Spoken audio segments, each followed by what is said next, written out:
Thanks for inviting us in at 6 o'clock. Anne Marie is at the Winter Olympics. We want to begin tonight with a new development in a cold case dating back to 1992. That's when 24-year-old Tony Bledsoe from Arcadia went missing. More than 3 decades later, former Hamilton County town official Andy Emmert is charged with murder. Our Rich Nye had his camera in the courtroom this afternoon as Emmert faced a judge.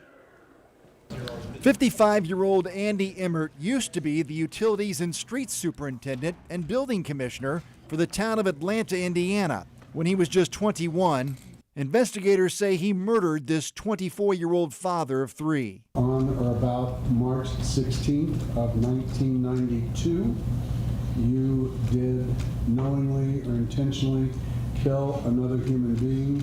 That person is alleged to be Tony Bledsoe. Do you understand the charge, sir? Yes, Your Honor. Emmert lived at this Noblesville duplex back in 1992. This is where another man charged with the murder, Thomas Anderson, says Emmert shot Bledsoe in the head, then stabbed him repeatedly over a dispute about stolen car parts. Anderson says he was there. He confessed to helping Emmert cut up and dump the body. In April 1992, a torso was discovered in a Putnam County ravine among trash. New DNA testing finally identified the remains as Bledsoe in 2019. A tip led police to Anderson. He was charged with murder last May. On Wednesday, Anderson signed a plea agreement that calls for a 30-year prison sentence, and he must testify against Emmert. That cleared the way for the prosecutor to finally charge Emmert with murder as well. Police first searched Emmert's home and Atlanta town buildings in October 2024. Almost a year and a half later, police finally arrested Emmert on Thursday. So the court has issued a warrant in this case without bond because you're charged with the offense of murder. 34 years later. You're not entitled to bond. Emmert's jury trial is scheduled July 7th. In Noblesville, Rich Nye, 13 News. Thomas Anderson has agreed to plead guilty to murder with 30 years in prison plus 10 years probation. He'll be sentenced on March 11th. A family finally has justice tonight after waiting nearly 33 years. Back in 1993, Carmen Van Huss was murdered in her apartment here in Indianapolis. Dana Shepard pleaded guilty to that murder. Now, as part of a plea deal, 1 count of murder and 1 count of rape were dismissed. Court documents say she was stabbed and sexually assaulted. Today, a judge handed down a 45-year sentence for Shepard, but under the 1993 sentencing guidelines, he'll only serve 22 and a half years. Her family spoke at the sentencing. Her body was destroyed and left unrecognizable. There was no justification for this level of brutality. And she barely knew the man sitting in this courtroom today who did this to her.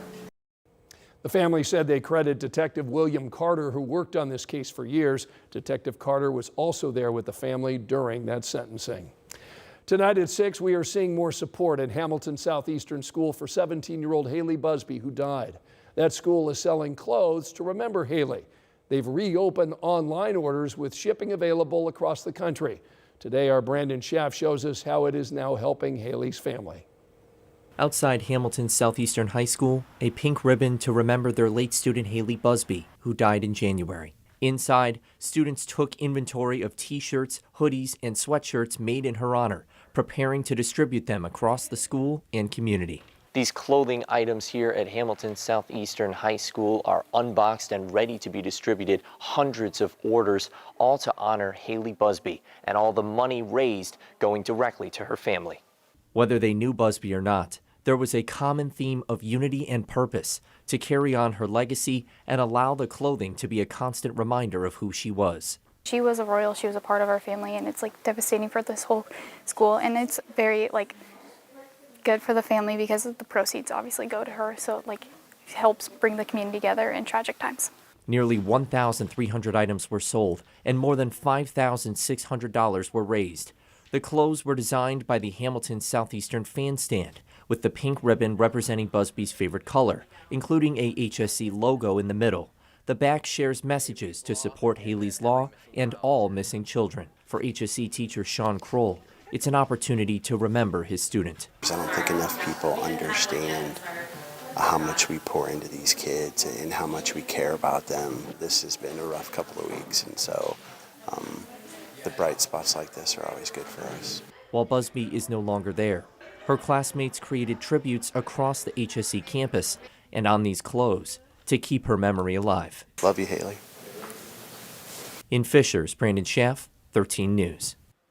Last night was the celebration of life for Haley. Right now, a 39-year-old man sits in federal custody on charges related to Haley Busby's disappearance. This week, the U.S. Attorney in Southern District of Ohio filed several child sex crime charges against this man, Tyler Thomas, for things he allegedly did to Haley. Want to show you some courtroom sketches from that hearing. 13 News was in the courtroom as Thomas faced a judge. He told police that he traveled from Ohio to Fishers to pick up the teen after meeting her while they were playing video games. Thomas then led investigators to her body. This week, the FBI searched a home where Thomas stayed, searching for more evidence for a possible murder charge against him. Tonight, we want you to watch our special report on the disappearance of Haley Busby. We'll be taking a look at the timeline of how police tracked down a suspect, how her family tonight is seeking real change at the Indiana State House, how the Fishers community is remembering Haley, and what's next in this case. It's streaming for you tonight at 8 over on our free streaming app, WTHR Plus. You can download that app on Roku, Amazon Fire, and Apple TV. Just be sure to search WTHR in the App Store. Angela?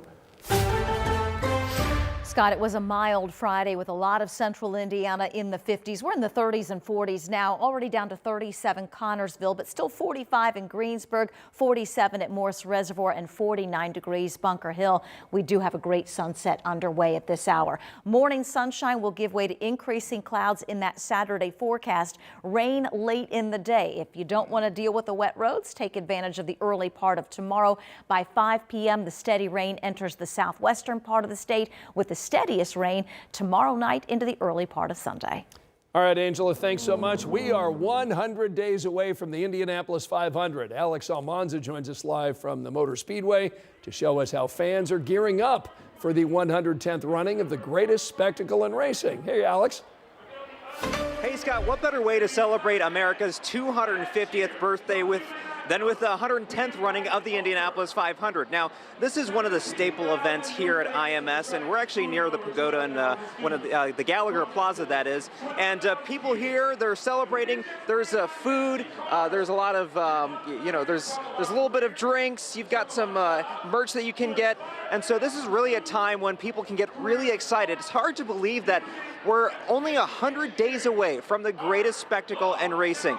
So this is kind of the pregame before the pregame before the game, or I guess in this case the race. So kind of a pre-race to all the events to follow. So, as the snow is melting, of course, we're going to start really hearing about, some of the big events. Of course, the Indy 500 Festival parade that's going to be happening around downtown Indianapolis. This is just kind of the start, and a lot of people here are excited. Again, this is the 100 Days Out party. This is a big event for a lot of fans. So if you're interested in coming, it might be a little difficult. Tickets were free, and it's mostly RSVP. So, if you're able to get here and maybe even get through the door, at kind of first come, first serve, it might be a little difficult because usually this is something that sells out pretty quickly. So a lot of folks here are excited. 100 days out, and of course, we're going to be waiting for that snow to melt, and then it's going to be summer. So really excited, Scott. Yeah, we are looking forward to the race and the weather that comes with the month of May. Alex, out at the track, thanks so much. And it's not just IMS celebrating 100 days until the race. We want to show you how the littlest race fans are ringing it in at Riley. Plus, we've got Dom and Eli. Hey, guys. Hello, here from Lawrence North High School. The Wildcats getting ready to take on Ben Davis. It's our Operation Basketball Game of the Week. A preview of this game, plus some other area games that we plan on covering on Operation Basketball. That's coming up later in 13 Sports.